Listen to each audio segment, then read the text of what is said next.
everyone.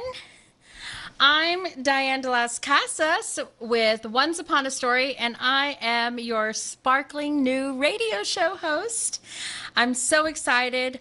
So, my show is called Once Upon a Story Tales of Authors, Books, and the Book Biz.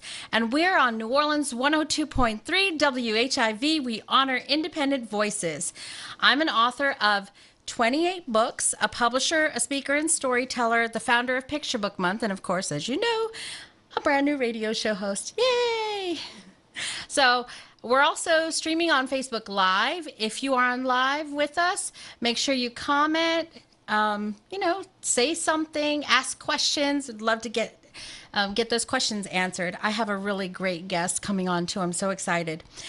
So, this is my first show, as I told you already, and I have New Orleans author Cornell Landry. Oh, thanks for the thumbs up. Yay. So Cornell, not only is he an author, but he's a publisher, and he is the guy you want to model yourself after if you are in the market to publish your own books or start your own publishing company. The man is super successful, and I can't wait to tell you more about him. Not only that, but he's fun and he's funny. So let's talk a little bit about me first before we get Cornell on. I've been super busy this summer working on tons of projects. I started a publishing company with my sweetheart and partner, John Corrett. It's called Right Hook Media, and that's WRITE, Right Hook. And it's been such an exciting journey, and I'm so stoked to be able to put my knowledge of the publishing industry into action. So on June 5th, we actually released our first book, and it is his book called Breaking Barriers: How to Knock Out Adversity and Live Life as a Champion. So this book was a team effort, as all books are. You know, a book just doesn't come to the shelf by itself. There's a whole team involved. There's editorial, there's art, there's just so much. There's cover art, there's a ton of stuff. And we were very lucky to have such a great team. So I just want to thank our team for all of the work that they did. And they know who they are: Soleil and Stefan and Heidi and Eliana. So Breaking Barriers is available on our website, righthookmedia.com, as well as at these local fine book retailers here in New Orleans. Tubby & Coo's Mid-City Bookshop. Hey, Candace Huber. Garden District Bookshop. Hey, Braden and Amy Lowy. And Maple Street Bookshop. Hi, Scott Gladden. Thank you guys so much for supporting us. So my next book is coming out in September, and it's co-authored with John. It's called Captain Deadeye, and I'm actually going to be talking extensively about it and the mission behind the book. It's part of the core of our national anti-bullying campaign called Stand Up, Stand Out, Stop Bullying, Be a Lifesaver.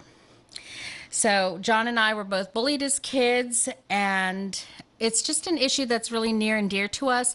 We've been seeing a lot of stuff on social media lately, too, about the issue of bullying. I saw a video today that John forwarded to me, and it just totally made me cry. It's something that happened a couple days ago. And, it just has to stop. And we want to put our mark on the world and try to educate kids while they're young, and hopefully change school culture and change that culture of hatred and intolerance. So we just want to change the world, that's all. So John and I attended the Dream Teachers Conference, and actually Eliana came with us, and she was so gracious because she wore a shark hat. You can see pictures of us on my social media. It's all over on Facebook and everything. So we had a booth in the exhibitors section, and we debuted Captain Deadeye. The book isn't actually finished yet. We didn't even have a cover, but we had a picture of, hey, can you hand me that postcard over there, somebody? There's a Captain Deadeye postcard, and I can show it to my live friends. My live friends, like my dead friends. So there's Captain Deadeye. He is a pirate. And so we debuted the concept of the book and the character at the show, and they loved it. And so all the teachers were really excited. And we actually gave away a free author visit. So we're going to be visiting Villa del Rey, or for you guys who speak English, Villa Del Rey Elementary School in Baton Rouge. They won the author visit, so that's really cool. So I'm all over social media. As you can see me on Facebook Live. I'm also on Instagram and Pinterest and Google Plus. And, give me a thumbs up. Like my page, please. So now here's the moment you've all been waiting for. Drum roll, please. Yes. Guess what? My special guest this week is the inimitable, the outstanding, the most amazing Cornell Landry in the house. Wow. I wasn't expecting that. Thank you, Dianne. Oh, I'm so excited to have you. So I'm excited to be here. I'm going to tell them a little bit about you. Sounds good. I'm going to read your bio, and then we're going to talk beyond the bio, because I know there's way more to you than this bio. Maybe so, maybe a little. So, steeped in New Orleans, just like a strong cup of coffee from Café du Monde, Cornell Landry and his work embody the city is known and loved for over 40 years. Born and raised just across the Mississippi River in what locals call the West Bank, or the Best Bank. Hello, holla. I live there too. Cornell grew up in a family where he was surrounded by faith, tradition, and delicious food every single day. He's dabbled in many fields, but his passion has always been cooking and New Orleans living. When his daughter Corinne, did I say that right? Is it Correct, Corinne? Corinne, yeah. Okay. Was just about a year old, Cornell found his beloved city in despair after the aftermath of Hurricane Katrina. So he decided to take on the task of molding his daughter's perception about the place he adored. He would write a bedtime story about Nola, his first children's book. Goodnight, Nola. It was published in 2009, and guys, get this. It has sold over 50,000. Yes, let me repeat that. 50,000. Is it more now? Well, yeah, that's actually an old bio, but yeah, it's up to, we're in its 15th printing right now, and we just hit the 80,000 mark. 80,000 books. Yeah. He sold, and that's just the one title. He's written more. So that's why I said, if you want to self-publish or open a publishing company, this man, he knows what he's doing. 80,000 books. And of course, it all starts with a good story, and we're going to talk about that in a bit. So he wanted his daughter to know that she was growing up in a special place full of tradition. And he says that he wanted to shine a light on the beauty and uniqueness of our city, New Orleans, and let her know that she had so much to be proud of. And you know what, Cornell? I think you did exactly that. But you didn't just show Corinne. You showed thousands upon thousands of children and adults. I know so many adults who have just totally fallen in love with this story. Well, thank you. Yeah, you did a great job. You are definitely an ambassador for our city. Well, I appreciate that. I try to do my best. You're doing more than your best, I think. Well, I'm so glad you're my inaugural guest. And I'm happy to be it. So don't you love that the impact that this story has had on the people of the city of New Orleans and all the kids that you see? Do you have any great fan stories that come to mind? I think the one that is the most memorable is I travel sometimes from here to Baton Rouge all the way out to Lafayette, and it was on one of my visits to Lafayette. I had gone to a school, and I was only supposed to be reading to, I believe, the kindergarten and first graders, and a teacher came out to me. She said, I know you're only reading to kindergarten and first grade, but you really need to meet this little boy, Les West. He carries your book around wherever he goes. He's 4 years old, and he reads it to anybody who listens to him. He was four at the time. He was 4 at the time. So he would read the book to anybody who would listen to him. And they showed me pictures of him. He's by his aunt's pond, and he's reading it to the ducks and stuff like that. And so fell in love with the boy. When I got back to home, couldn't stop thinking about him. And we had taken pictures and everything. And so I wound up texting the librarian at the school, and she gave me the contact info. So I called his mom, and told her everything, how great it was to meet Les, and that I really wanted to invite them to New Orleans.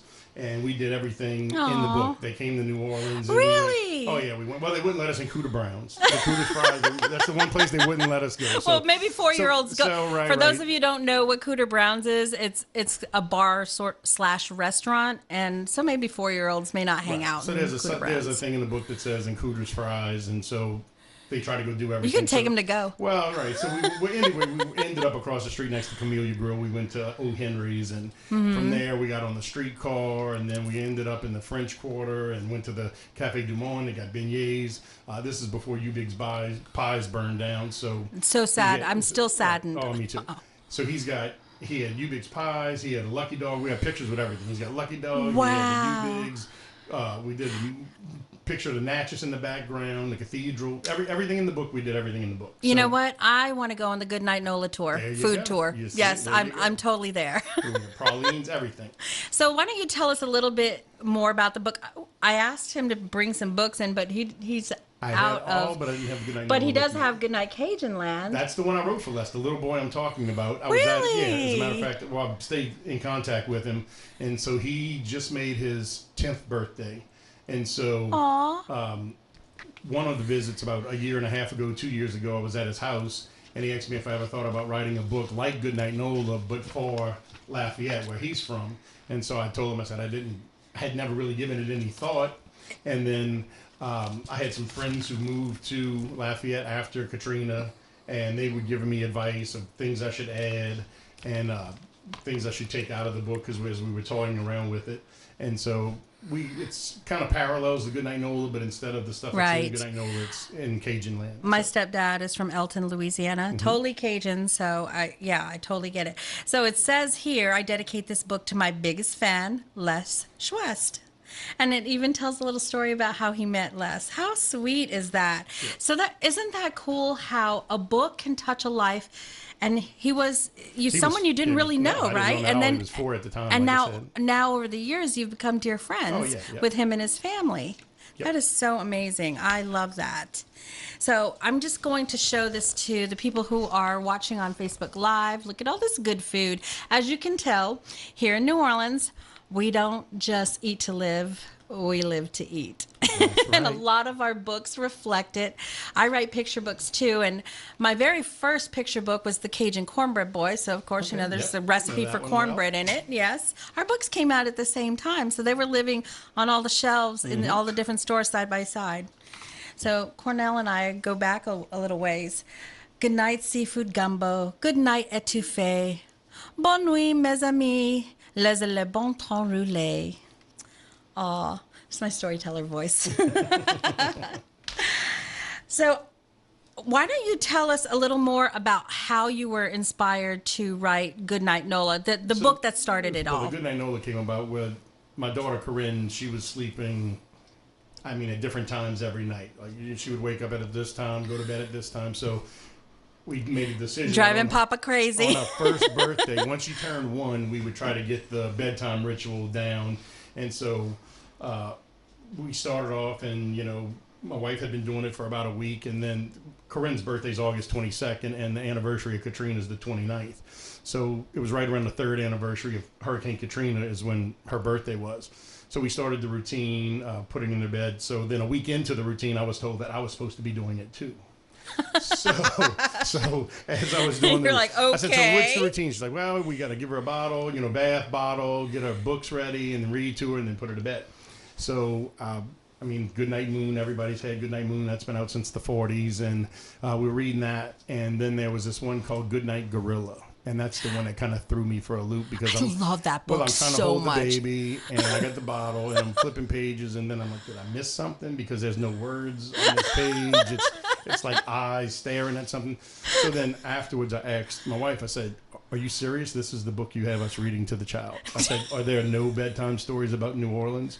And she said, "No, there's not really." And I said, "Well, you teach 3-year-olds. Why don't you do something and write a book?" Oh, so you wanted her to write it? Yeah, I just said write a book. And she just kind of blew it off. And then that night, they all went to bed, and I was watching the news, and everything on the news was just poor, pitiful New Orleans Doom and will gloom. never be the same again. These people left, and this happened, and that happened, and It we'll was never like that be- for a yeah, long time. right? And we'll never be the same city again, which to me was crazy because I knew we would snap back. We always do, and so that night, the first line came to me: the Goodnight Red Beans, Goodnight Rice, and then Goodnight Pralines and Zatarain Spice, and so in about an hour, I kind of wrote that little poem out, and then I did a PowerPoint presentation, on the computer, and the next morning You were like all into it. I showed it, and then I had it. You did a PowerPoint for your child? Yeah, yeah, no, yeah, well, yeah. I mean, I showed her the story and my wife and everybody, and so I would show people. I said, "Oh, look what I wrote for Corinne," and they're like, "Man, that's really good. You ought to try to Publish that, and put it into a book."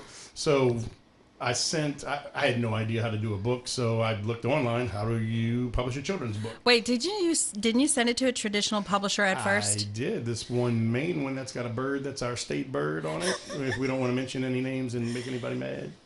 But yeah, everybody knows who our state bird is, right? So that publishing company sent me, you send them a letter of query. Right. And they ask if you want, if they want to hear more, they ask you for the whole transcript and everything. And so they told me it was a dumb idea. Why would I say anything about Zatarain Spice or so they weren't interested. And so Well, that's too bad for them and Yes. way awesome for you. yeah.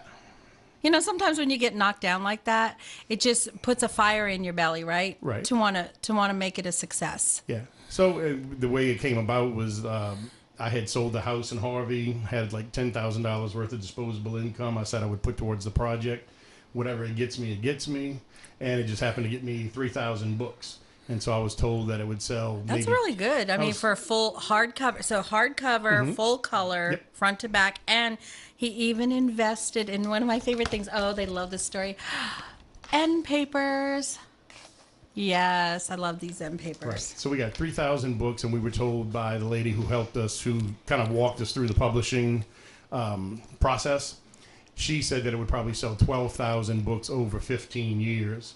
And so now like And I said, who can make a living like that? Right. So it said, so in 2006 it came out. No, 2008.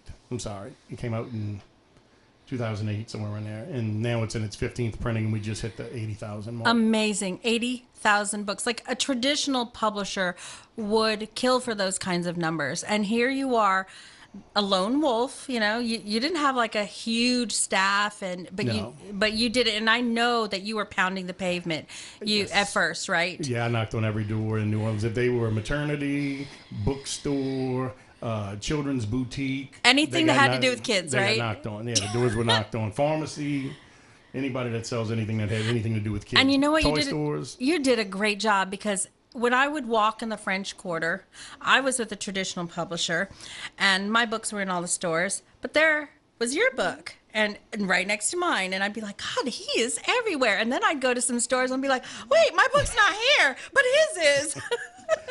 You were like a guerrilla marketer. I tried. No one's going to be as passionate about your books as exactly Anything. That's with any product. I believe that sincerely. So is that why you decided to form Black Pot Publishing? And The reason why, Black Pot comes about from the cooking the- passion. right, and my the gumbo pot Well, and my the- grandmother, and anytime the Black Pot was coming out, you knew something good was going in it. That's so, right. So my deal is putting good ingredients in, and good stuff's going to come out of it. So that was the whole concept behind the Black Pot love it. of the Black Pot Publishing. And so I saw the process that my publisher who helped us through it, I put up the money, and I said, well, aren't you going to get me any book signings? She's like, no, that's all you. I said, were you going to get it in these stores? No, that's all you too. So I said, so tell me again what I'm paying you the 10% for, because I don't get that. I don't Right. understand what I'm doing here. I can do what you do. And Right. so I knew who printed my books in Canada. I had a company called Friesens in Canada that prints them. So I contacted them, said what kind of template we need, and I found my illustrator. I have a different illustrator from Goodnight Noel. I have a guy named Sean Gautreaux who's illustrated my last 9 books. And he's local, he's a local Gautreaux, guy. right? Yeah, he was a Mardi Gras float artist when I met him, and now he's done probably top of my books. He's done 9 of mine, and I know at least 4 or 5 others that he's done. So, Wow. So you actually helped launch his career as well as a book illustrator. Yeah, You I guess did launch I his guess career. you could say that. That's awesome. You're not only building your own dreams, but you're helping other people to build theirs as well. Well, there you go. So, what adversities have you had to overcome during this whole publishing challenge? You know, like, did people tell you no at first? You know, Yeah, a like the lot of people told me big no. box bookstores, did they take you? Well, that's the whole thing is that as far as being with the other company, they have a bunch of books that they publish. Where I equate it to like if you were going to a sushi restaurant and they came out with 100 different pages and each one was a different role. So Barnes and Noble, the box stores, they don't want to deal with an individual author because Right. if you figure all the individual authors in a store, if they had to deal with each Right. one Well, of they them, want a distributor. right. So they want a distributor. So Or a that wholesaler. was finding a distributor. So I found Forest Sales. They started doing my distributing in the French Quarter. Rob. Like you've seen them. Rob. Yeah. Rob at And Forest Wendy, Sales. yeah. Hope you guys are listening.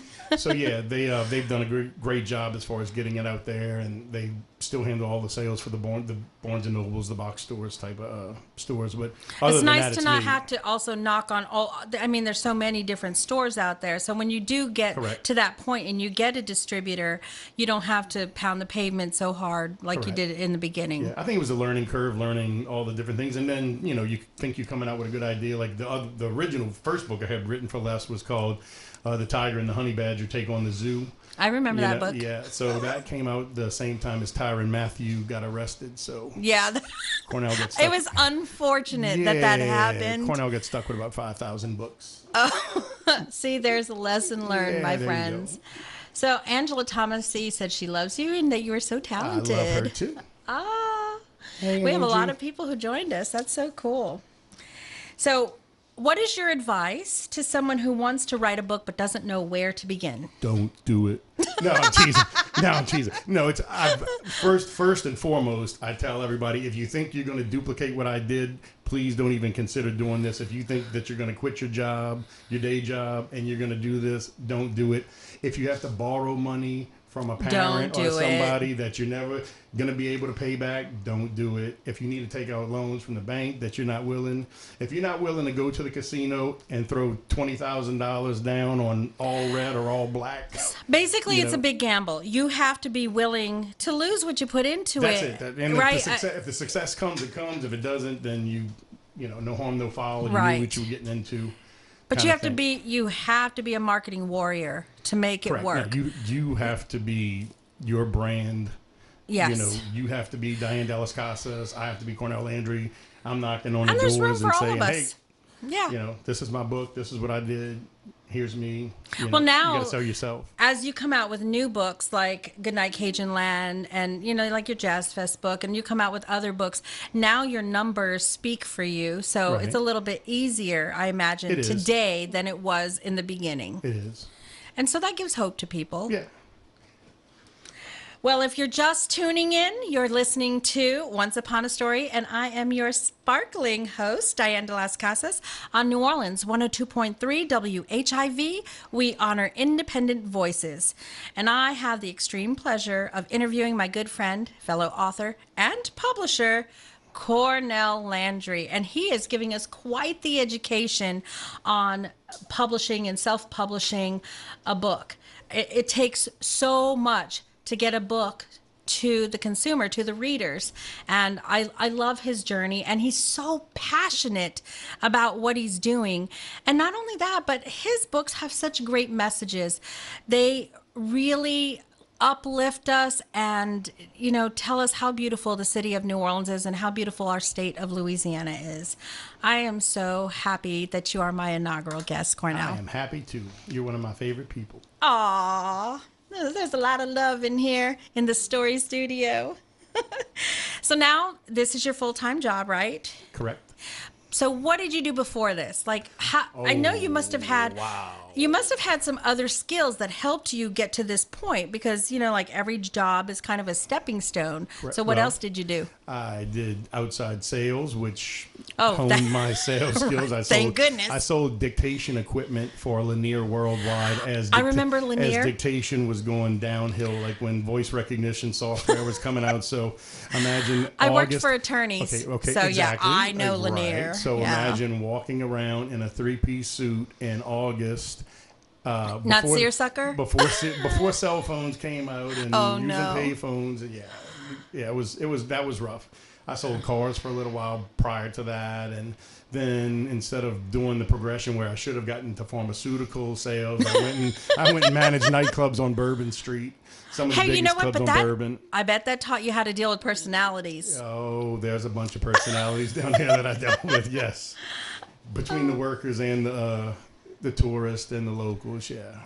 And then cooking, I worked on movie sets. After when Katrina hit, I was actually working for Ray Wooldridge that had the Rays Over the River, and he used to be part owner of the Hornets basketball team. And so when that building imploded as the windows on the 33rd floor, Right. We had no job. So I went and did the cleanup with New Orleans. I did worked with the Corps of Engineers, and Wow. I did that for about a year and a half, and then I started looking on the internet, like what kind of fields growing in Louisiana, and the biggest thing was the Hollywood South, Right. craze. So You worked in some film, and I we'll tried talk to find a way. I We'll said, talk about that in a minute, Yeah. because that's really cool and exciting. This little part of Cornell's life, I'm really excited to talk about that. But before we do that, so actually, let's go right into that. Okay. So you told me at one point that you worked on a top culinary show. Let's talk about it. Yeah, well, with that started out, I was working as a production assistant, and they were filming, I think it was season 5. I'm not exactly sure, but I want to say it was season 5. They were filming the finale in New Orleans of Top Chef. Yes. So they were filming the finale in New Orleans, and so I tried to figure a way to get on the show. I got on, and I was working. Did you want to get on as one of the cooks or the chefs? Is that what you wanted to do? I was actually just working. No, this was the final 4 Okay. of the chefs that were. Oh, they had already, Right, gotten to right, this right, point, right. and They they were were, winning. yeah. And they were So- here in New Orleans. Correct. So they were filming the finale here, and I was just working as a production assistant. I'd go pick up lunch for them and stuff every day, and I'd see the money they were spending on the food. On food. It's like $500 a day for just the production office.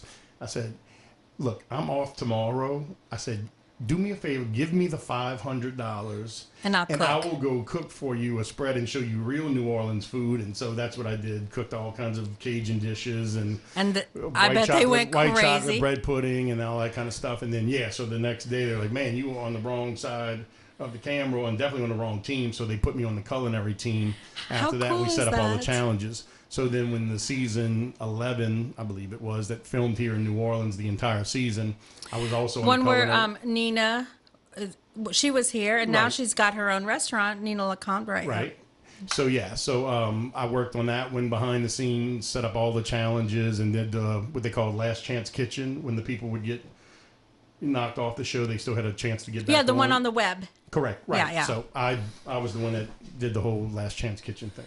Wow, that's so cool. Yeah, it was fun. Yeah, I guess it's just a cool story because everybody knows you as the book author with food, but that you actually worked on a show like that. And everybody was watching Top Chef. Anybody here in New Orleans, did you guys watch Top Chef?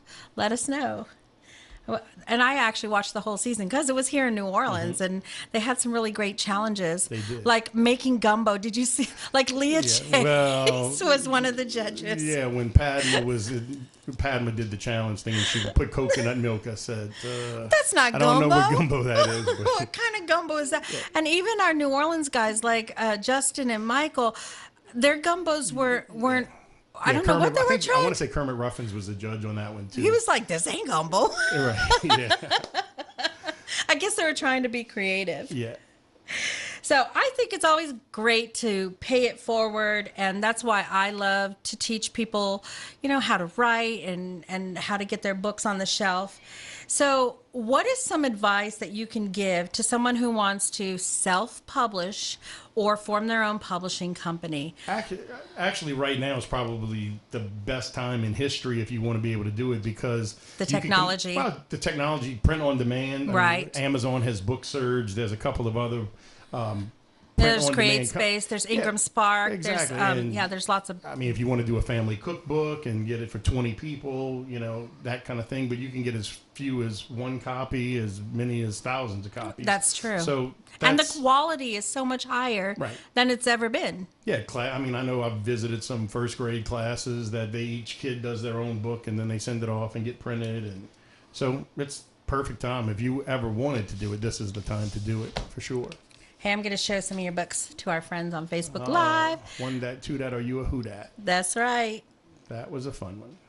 And you know what? This came out at Well, you were really good at timing. Well, no. Actually, the one who's good at timing is Lauren LeBlanc, Flirty Girl. Oh, yeah, she is. Well, okay, so the story behind this book is that Lauren kept telling me, you know, she had the hashtag who dat that caused the whole controversy with the NFL. You know, the NFL said they own the Florida League and they own the words who dat. But they lost. Correct. And then they had, Lauren had, you know, Single Mama 3 has the hashtag who dat. They're trying to make stop and desist. So Lauren told me, she said, you really need to try to get in on this who dat thing or Saints thing. And I said, well, I have no idea what I would do. And so I was at Barnes & Noble one day doing a book signing. And as I'm sitting familiar in the back children's area, they have the Dr. Seuss carousel. So I kept looking at the Dr. Seuss carousel, and I kept seeing the one fish, two fish, red fish, blue fish, and right underneath it was green eggs and ham. So I started thinking, I said, well, instead of one fish, two fish, red fish, blue fish, what about one dat, two dat, are you a who dat? And then instead of Sam, there's Cornell's wheels instead of turning. Sam I Am, that's in green eggs and ham, what about a little guy named Fan I Am who would run into all the crazy people you see dressed up in the Superdome, and they would question whether he was worthy of being a who dat. So that's kind of how that book came to fruition. You have really great ideas, and I love how you celebrate our city and our culture and our state. So you're welcome. So what are some of your upcoming projects? Like, where can we see you? How can we find you? Where can we buy your books? Usually, once this, I'm always at the Tinsels and Treasure show in Lafayette. I've been doing Tinsels that. And Treasure? Yeah, it's a junior league show. I've been doing that for probably the last 5 like years, the name. I think. It sounds like sparkles. Yeah, it sparkles everywhere. It's like Christmas in September, so all the lovely ladies from Lafayette go and spend money. And yeah, I still go to the schools. I go do school visits. Of course, you know, summertime for us is downtime. We don't have a break. Schools, right. So that's when you write your new books. I did a couple of day camps over the summer, and I have some schools that are set up for the upcoming school year. Awesome. So finally, I have one last question for you. Mm-hmm. If you could have written any famous book already in existence, what book would it be and why? Wow, you went there, didn't you? I did. That's like asking who's your favorite kid, huh? Deep. Dianne, let's see.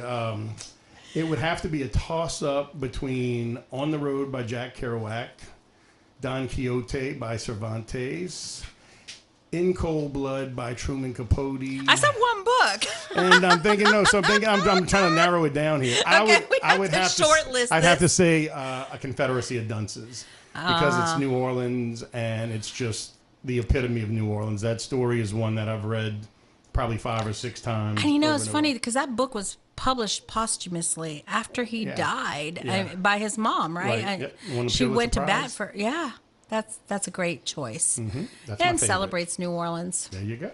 Well, I am so glad that you came here on Once Upon a Story in the Story Studio. It's so awesome to have you here. And, you know, we have a lot of people on Facebook Live who are watching you and big fans of your work. So thank you so much. Thank you for inviting me. I appreciate it. And I'm so glad you were here in our brand new studio. It's actually really cold in here now. So be sure to visit DianneDeLasCasas.com for more information about Cornell Landry and what he's doing. And I'm so happy that we had him here because he adds flavor to the New Orleans literary landscape, or I should say flavor. So we're just going to take a quick break. You're listening to 102.3 WHIV in New Orleans. We honor independent voices. And we're back. You're listening to Once Upon a Story, and I'm your host, the sparkling Dianne de las Casas on New Orleans 102.3 WHIV. We honor independent voices. So now, my friends, it's time for Book Buzz. So here I'm going to give you some book news from around the world. Actually, this book news is really just here in the U.S. But yesterday in Soho, in New York City, in front of the Scholastic headquarters, a Harry Potter flash mob took over. So this Muggle mob read excerpts from favorite Harry Potter books and literally stopped traffic. It's such a cool video. So I'll be talking about this next, but there's a new Harry Potter book coming out, and they actually, at the end of the flash mob, they held up the cover for the next book, and it was so cool. All of these people were like streaming out of the Scholastic headquarters, and they just kept coming out. It was like a clown car, you know, and they were like coming out, and it was like a never-ending stream of people. It was so cool, and yeah, it's so awesome to see a book celebrated in such a big way like that.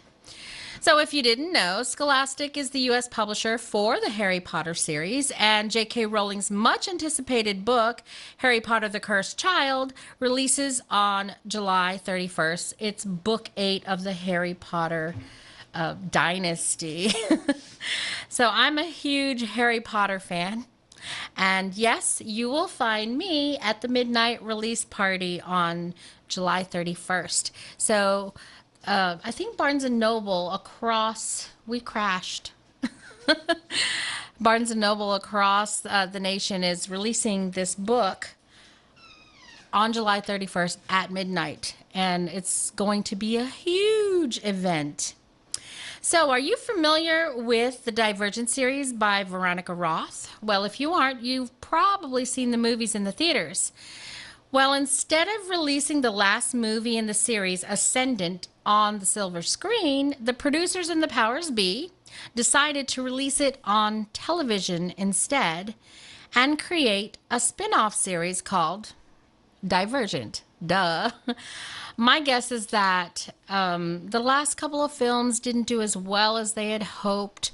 And so they're sending this movie. I mean, this is a big budget film. It was made for the silver screen, and now they're going to show it on television. So I'm not sure how the series is going to do. I really enjoyed the books. I did think that the movies departed from the books a little bit, and I thought they, really tried to show off the technology in the last film.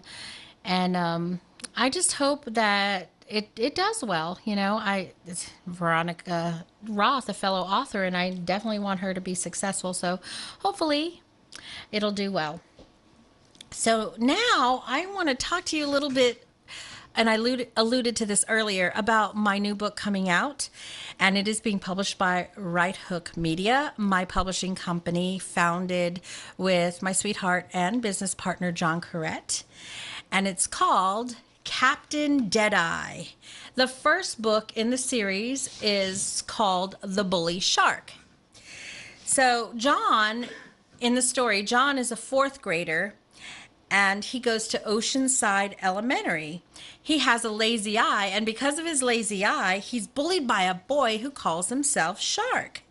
Shark gives him the nickname Deadeye John. One day, John goes on a treasure hunt. His mom sends him on a treasure hunt, and he discovers a magical chest full of loot and finds an eye patch and a pirate hat and becomes Captain Deadeye, master of the 7 seas. Arr! I just love saying that. Arr! Can you do it with me? Arr! So this book is the first in the series. The second book is Captain Deadeye, the Killer Whale, and the third book is Captain Deadeye, the Mighty Kraken. So what John and I did was we took our experiences of being bullied as children. John grew up with lazy eyes, and he's had multiple eye surgeries, and right now he's actually legally blind. And I was badly burned as a child. If you're looking on Facebook Live, you can kind of see some of it. So I was badly burned. I had several reconstructive surgeries, and I was made fun of for that. I felt deformed. I had this big scar, and in the story, one of his first mate is his friend. Her name is Dee Dee. Hello, Dee Dee, Dianne de las Casas. Her name is Dee Dee, and they make fun of her, and they call her Scar, so she becomes Scarlet. And then the third person in their band of merry mates, in their trio, is a boy named Billy, and he wears a leg brace. So he embraces that and becomes Buccaneer Bracy. And they all face bullies, and the series deals with bullying, but in a creative, non-violent way. So we're not, fighting a fight with punches. We are finding different ways to deal with bullying and really teaching kids to stand up, stand out, stop bullying, and be a lifesaver. And our logo is actually on a lifesaver. Thank you so much, Trout, Pout, Love Child, and Third Tillman, also known as Tilmac. And then we are teaching kids to be masters of the 7 C's, as in the letter C. So we have our 7 C's to stand up to bullying are courage, compassion, communication, conflict resolution, community, choices, and change. So we are so excited about Captain Deadeye. It's illustrated by Stephen Jolett. All of our collateral is designed by Soleil Lisette, who is my daughter. Like I told you, it takes a team. And the book is coming out in September. So I am thrilled and I can't wait for you guys to see it. Well, that's all the time that we have for this week. I'm your sparkling host, Dianne de las Casas, on Once Upon a Story on New Orleans 102.3 WHIV. We honor independent voices. And remember, grab a book. Life is too short not to sparkle. See you next week.